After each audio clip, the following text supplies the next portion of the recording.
The United States is one out of 193 countries in the United Nations, and yet we pay 22% of the entire budget and more. In fact, we pay far more than anybody realizes.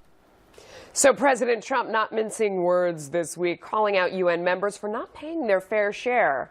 Scott, is it fair that we pay nearly a quarter of the entire budget?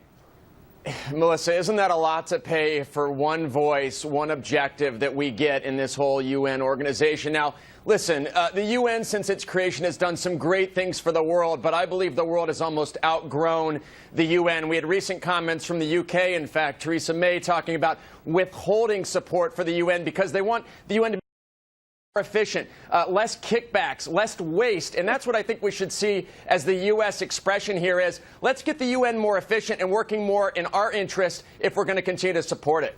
I mean, Jessica, it seems like their strongest move is scolding Israel. I mean, I don't know. We pay 22% of the budget for that?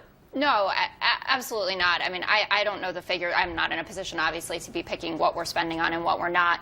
My issue with President Trump when he does this at the UN and when he made that speech also about NATO, right, and says all the time NATO should pay its fair share, the member states, is that the only thing that he seems willing to attack are our allies and these relationships, these important diplomatic relationships. And I think we can have an important conversation about saving money, as Scott said, efficiency and cutting through bureaucracy. I think we need to have that at home here as well. If we remember the Coburn Waste book, there's a lot we could be cutting. But when he uses that podium to do that and staring all of these people in the face and uses the time for that, I'm not sure it's the best venue and time for it. You know, I think it does work. Hang on, we have video of that exact incident that Jessica's talking about. I mean, so they're snickering at NATO as the president is standing there telling them that they don't pay their fair share. Lo and behold, after the snickering and smirking and the whispering to each other and the no doubt making insults about the president's hair, sure enough, they all started kicking in more money. It worked, and it will work at the UN as well. Gary, what do you think?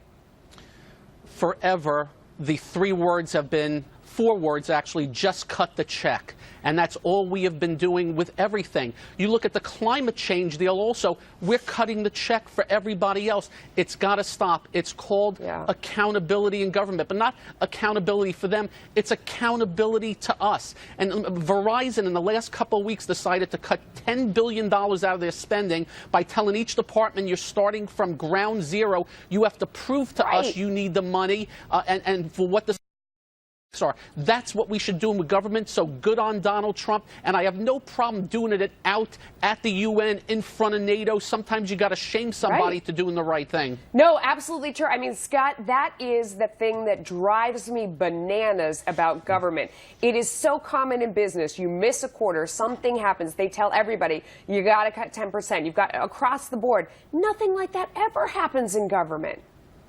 Well, because we have the endless support of the U.S. taxpayer, as Gary talked about, the tens of trillions that are coming in to the government coffers over the next 10 years or so. And I'll tell you what's interesting, Melissa. There is nothing wrong, though, like you said, with Donald Trump going in and saying, hey, guys, get more efficient. If you want our support, we're happy to give it to you, but you've got to have some accountability if you want our money, because they need our money. They need our support to continue the efforts that the UN wants to make, which I totally support, but we need them to continue to try to improve. I mean, Jessica, that was the rest of that sentence when he said we pay 22%, and in all fairness, it would be worth it if you just did what you said you were going to do. Yes, and this is a common argument against all huge international institutions and bureaucracies on every level, and I think it's a fair one to make. I just cringe a little bit, and I know that people, and this is not just Democrats who have a problem with this, but Republicans as well, especially people who are concerned, for instance, about budget cuts to the State Department, for one, right? I mean, these are funds that we need to continue our diplomatic efforts.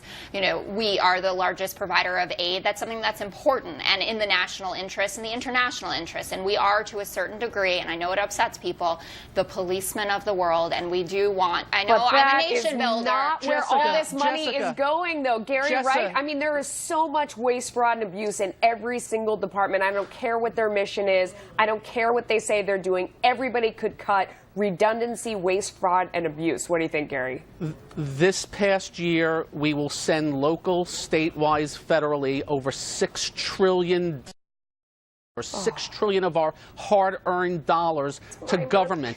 You cannot simply tell me that they don't have enough. The problem is the greatest bull market in history is in government spending. It never goes down. It goes up every year. And I ask the question why. And where is that one person, two person, three person in government looking this over and saying, wait a minute, somebody has to represent the taxpayer. Enough is enough. I think it was Coburn that every year comes out with this wasteful spending book. It's almost a comedy act to read some of the things they're spending our money on, and we laugh about it, but really we should be crying about it because that money should be used more efficiently and effectively, and it's just not happening. No, we all cry about that book and everything else, but we know this is, well, no, don't get me started. This is why President Trump was elected. All right, coming up, another leak reportedly coming from Robert Mueller's special counsel in the Russia probe.